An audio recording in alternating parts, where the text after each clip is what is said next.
आज़ादी के 75 साल पूरे होने पर पूरा देश आज़ादी का अमृत महोत्सव मना रहा है। लेकिन हरिद्वार जिला मुख्यालय से 25 किलोमीटर दूर ऐसा गांव है जो आज भी गुलामी की जंजीरों में जकड़ा हुआ है। इस बस्ती के 125 परिवारों के लिए आज़ादी के कोई मायने नहीं है। ज्वालापुर विधानसभा क्षेत्र के हजारा टोंगिया गांव के इन 125 परिवारों को आज तक किसी भी सरकारी योजना का लाभ नहीं मिल सका है।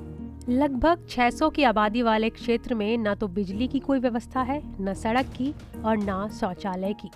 दिक्कत की बात यह है कि यहाँ दिक्कत ही दिक्कत है। यहाँ कोई लाइट नहीं है, कोई सड़क नहीं है, कोई मकान नहीं है, कोई वो आरसीसी नहीं डल पाती। कच्चे घरों में रह रहे हैं, छप्पर के घरों में रह रहे हैं। क्या जीवन है। अगर रात को दर्द हो जाए किसी की, एक बट्टी भी नहीं मिल सकती। दोनों तरफ नदी है और गांव ये बाहर विस्थापित होना है, लेकिन पार्क वाले विस्थापित नहीं कर रहे। साल 1980 में क्षेत्र राजाजी राष्ट्रीय पार्क क्षेत्र के अधीन में आने के बाद इस गांव के लोगों की जिंदगी थमसी गई है। 125 परिवारों के इस गांव को वन क्षेत्र से बाहर लाने के लिए वर्षों के संघर्ष की कहानी श्यामलाल की जुबानी सुनिए। ये गांव 1932 में ब्रिटिश हुकूमत ने बसाया था। किस लिए बसाया था कि जंगल प्रवेश करने के लिए। और 1930 में टोंगिया प्लांटेशन शुरू हो गया था। उसका नाम रखा था ब्रिटिश वालों ने टोंगिया प्लांटेशन। तो हम लोगों ने 1930 से लेकर 1980 तक वन विभाग का जंगल प्रवेश किया। और रात को आग लग जाती जंगलों में, वो भी रात को बुझा काम होते, चाहे 12 बज रहे या 2 बज रहे। उसी समय जा करके 10-20 किसान जो है आग बुझा काम होते। और उसके एवज में इन्होंने हमें 10-10, 12-12 बीघे जमीन दी थी जिसमें पेड़ नहीं लगता। और 1986-87 में राजाजी पार्क की स्थापना हो गई थी। तो हमारा गांव जो है राजाजी पार्क के धौलखंड रेंज लकड़कोट कंपार्ट 8 में बसा हुआ है। तो हमारा गांव जो है राजाजी पार्क की सीमा में आ गया था। तो ये लोग हमें 88 में निकाल लेते। 1988 में ये लोग विस्थापित कर रहे थे। तो लेकिन किसी कारणवश विस्थापित नहीं हो पाया। इन लोगों ने हमें यहाँ 12 बीघे जमीन है, वहाँ 6 दे रहे थे। हम 6 बीघे पे भी एग्री हो गए।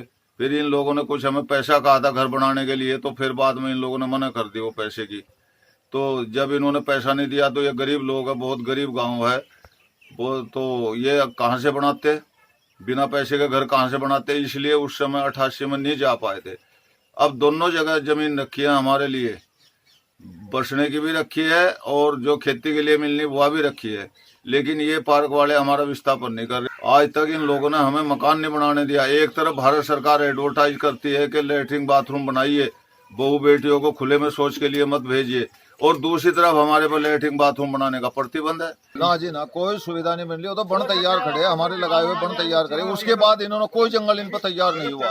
1980 में टोंगिया पद्धति बंद हो गई थी। उसके बाद इन्होंने कोई जंगल इन पर तैयार नहीं हुआ। जो हम लोगों ने तैयार कर दिए तो कर दिए। विधानसभा और एमएलए और एमपी के वोट डालते हैं। ग्राम पंचायत बनाने का हमें अधिकार नहीं।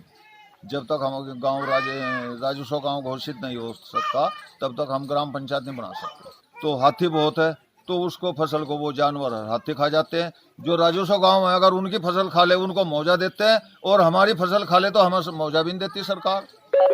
हमें मुआवजा भी नहीं देती सरकार। तो बताइए हमने सरकार का क्या बुरा किया। आज राजस्व गांव जो है शहरों जैसे चमक रहे हैं, और उन राजस्व गांव ने सरकार का क्या फायदा किया। और हमने सरकार का 50 साल तक जंगल प्रवेश किया, और हमारी आज ये दशा। कोई नेता देखे, ना मुख्यमंत्री देखे, ना कोई विधायक देखे। वोट ले चले जा, लेकिन इस बार हमारा गांव वोट नहीं देगा किसी को।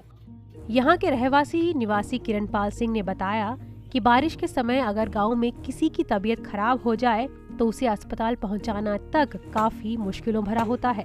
सबसे बड़ी बात है कि यहाँ की ग्राम पंचायत नहीं है।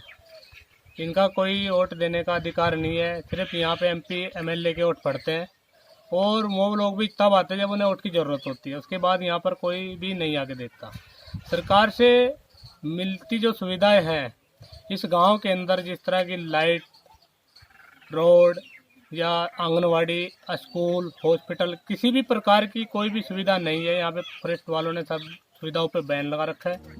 कुल मिलाकर इस गांव के लोगों का विस्थापन होना है, लेकिन वन विभाग के अधिकारियों की सुस्ती इनकी खुशी में बाधा बनकर खड़ी है।